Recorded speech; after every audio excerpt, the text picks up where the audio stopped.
জামায়াতে ইসলামীর আমির ডক্টর শফিকুর রহমান বলেছেন, জাতি ধর্ম নির্বিশেষে সবাই মিলে কিভাবে সামনের দিকে এগোনো যায়, কিভাবে শান্তিশৃঙ্খলা পরিস্থিতির উন্নতি করা যায় এবং দ্রব্যমূল্য মানুষের ক্রয়ক্ষমতার আওতায় রাখাসহ নানান বিষয়ে প্রধান উপদেষ্টার সঙ্গে তার আলোচনা হয়েছে। বৃহস্পতিবার 28শে নভেম্বর প্রধান উপদেষ্টার সঙ্গে বৈঠক শেষে রাষ্ট্রীয় অতিথি ভবন যমুনার সামনে সাংবাদিকদের এসব কথা জানান তিনি।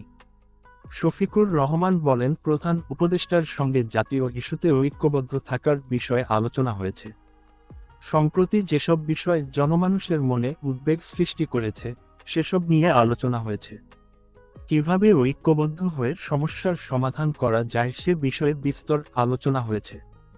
জামায়াত আমির আরও বলেন, দ্রব্যমূল্যের ঊর্ধ্বগতিসহ যেসব বিষয় মানুষকে ক্ষুব্ধ করছে সেগুলোর সমাধানের বিষয়ে আলোচনা হয়েছে, যাতে মানুষের ক্রয়ক্ষমতার মধ্যে থাকে দ্রব্যমূল্য।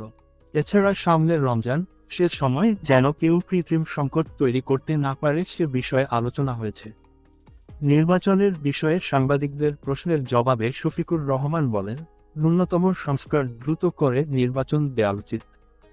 আমরা 40-এর অধিক সংস্কারের প্রস্তাবনা দিয়েছি, তবে অন্তর্বর্তী সরকারকে 10টি বিষয়ের সংস্কারের প্রস্তাবনা দিয়েছি। ফলে ন্যূনতম সংস্কার শেষে নির্বাচন দিতে প্রস্তাব করা হয়েছে। ইসকন ইস্যুতে তিনি বলেন, শুধু ইসকন নয়, যারাই দেশবিরোধী কার্যক্রমে জড়িত থাকবে তাদের আইনের আওতায় আনতে হবে।